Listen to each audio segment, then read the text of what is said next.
तीन तिगाड़ा काम बिगाड़ा। तीन बहुओं के रवैये से सासू माँ बहुत परेशान थी। दरअसल बात ये थी कि तीनों बहुओं में किसी बात को लेकर अनबन हो गई थी। तब से ही तीनों एक दूसरे से मुंह फुलाए रहती थी। ना कोई सीधे मुंह किसी से बात करती, ना किसी का कहना मानती। पड़ोसी भी इस बात को जानते थे और जाने कैसे कैसे बातें भी करते। इसीलिए सासू माँ ने तीनों बहुओं को तुरंत अपने कमरे में बुलाया। मैं कई दिनों से देख रही हूँ, तुम तीनों अलग अलग सारे काम कर रही हो। ये सब नहीं चलेगा, तीनों को मिलकर ही काम करना पड़ेगा। सास की बात सुनकर एकदम से बड़ी बहू बोल उठती है। नहीं मम्मी जी, मैं इन दोनों के साथ कुछ नहीं कर सकती। मैं इस घर की बड़ी बहू हूँ, फिर भी ये मेरा कहना बिल्कुल भी नहीं मानती। अरे जेठानी जी, जानबूझकर मुझे डबल काम करवाती है आप। और छोटी मुझसे टेढ़े मुंह ही बात करती है। इन दोनों के बीच हमेशा सैंडविच बन जाती है मेरी, और मैं हमेशा आलू की तरह बीच में मसली जाती हूँ। मम्मी जी, इन दोनों को लगता है कि मैं छोटी हूँ तो इनके पैरों तले दब जाऊंगी, लेकिन नहीं, मेरा भी उतना ही अधिकार है जितना इन दोनों का है। बड़ी आई दोनों मेरी चुगली करने के लिए, मुझे क्या कम समझ रखा है। तीनों बहू एक दूसरे से बहस करने लगती है और सास दोबारा ये देखकर टेंशन में आ जाती है और सबसे कहती है, चुप हो जाओ, अब से तुम तीनों सारे काम एक साथ करोगी। आंख बंद करके एक दूसरे की बात सुनोगी। तुम तीनों इस बात को गांठ बांध लो, वरना अगली छुट्टियों में तुम्हारा अपना मायके जाना कैंसिल। सास की बातें सुनकर डर के मारे तीनों हामी भर देती हैं। जी मम्मी जी, मैं समझ गई। हाँ मम्मी जी, जैसा आप कहें। आप जो कहेंगे मैं वही करूंगी। तीनों बहू सास की बात को गांठ बांध लेती है और वादा करती है कि अब से सारे काम वो तीनों एक साथ मिलकर ही करेंगी। ये सब देखकर सास खुश हो जाती है और वहाँ से चली जाती है। नीचे जाकर वो देखती है कि घर में शर्मा जी आए हुए होते हैं। सास जोर से आवाज लगाकर कहती है, अरे बहू, जरा चाय बनाकर तो लाना, शर्मा जी आए हैं। सास की बात सुनकर तीनों बहू तुरंत किचन की ओर भागती है और चाय बनाना शुरू कर देती है। मुझे तो एकदम मसाले वाली कड़क चाय पसंद है, तो हम शर्मा जी के लिए मसाले वाली चाय ही बनाएंगे। अरे नहीं दीदी, गर्मी के मौसम में मसाला चाय कौन पीता है? मैं तो शर्मा जी के लिए इलायची वाली चाय ही बनाऊंगी। ये कैसी बात कर रही हैं आप दोनों?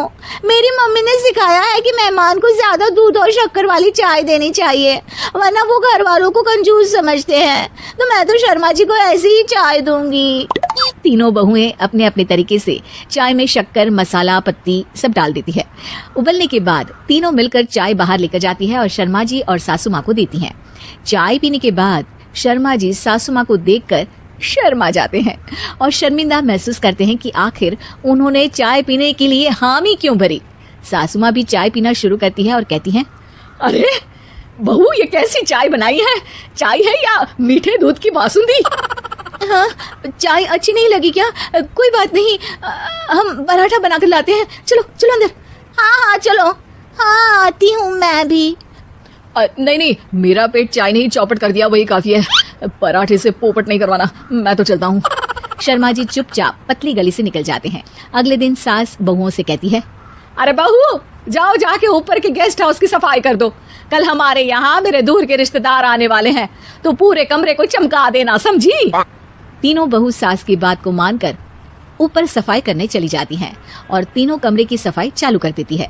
बड़ी बहू मकड़ी के जाले साफ करती है तो बीच वाली झाड़ू लगाना और छोटी वाली सर्फ डालकर जमीन धोना शुरू कर देती है। अरे दीदी, जेठानी जी, अभी मैंने पूरी फर्श धोई और आप फिर से धूल नीचे गिरा रही हैं। और मछली जेठानी जी, आप बिना झाड़ू की धूल यहाँ छटक रही हैं। अरे तीनों को साफ करना है, एक साथ सफाई करते हैं ना। अरे वही तो, हम साथ साथ हैं, घर साफ साफ है। तीनों बहू ऐसे ही काम में उलझ जाती है और 2 घंटे तक एक ही कमरे की सफाई करती रहती है। बहुत देर से अपनी बहुओं को ना देखने के कारण सास ऊपर कमरे में उन्हें देखने जाती है, लेकिन कमरे में घुसती ही वो गीली फर्श पर फिसलने के कारण नीचे गिर जाती है। ओरी मोरी मैया, हड्डी मरोड़ के रख दी, आए मेरी तो कमर ही टूट गई रे। तीनों बहुएं सास को उठाती हैं और बिस्तर पर सुला देती है। अरे मेरे हाथ पैर दर्द कर रहे हैं, दबा दो, आराम मिलेगा। हाँ जी माँ जी। अरे जी माँ जी, जी माँ जी। और तीनों बहुएं एक साथ सास के हाथ को दबाना शुरू कर देती हैं। माँ की तो चीख ही निकल जाती है और नतीजा ये होता है कि सास के बचे हुए शरीर में भी दर्द उठ जाता है। हाय राम, ये क्या कर दिया तुम तीनों ने। अरे मेरी तो किस्मत ही फूटी है कि तुम जैसी बहुएं मुझे मिली। हे भगवान, पूरे शरीर में दर्द बढ़ गया है। अब तो पता नहीं कि चल भी पाऊंगी या नहीं। माफ करो, मुझे गलती हो गई मुझसे कि तुम तीनों को एक साथ काम करने के लिए बोला। सोचा था तीनों मिलकर अच्छे से काम करेगी, लेकिन बड़े बुजुर्ग सही कहते थे कि तीन तिगाड़ा काम बिगाड़ा। तुम लोगों ने ये बात ना आज साबित करके दिखा दी। तुम तीनों को तो समझाना यानी मानो भैंस के आगे भी न बजाना है। तुम्हें अकेले अकेले काम करना है ना, तो अब से तुम अकेले ही अपना अपना काम करो। तीनों बहुएं वहां से जाने लगती है। अरे कहाँ जा रही हो? आप ही ने तो कहा कि अपना अपना काम करो, तो मुझे मुल्तानी मिट्टी लगानी है। अरे मुझे भी तो नेल पॉलिश लगानी है। मुझे ना मेहंदी लगानी है। सास अपना सर पीट लेती है और कहती है, अरे मुझे भी लगाना है कुछ।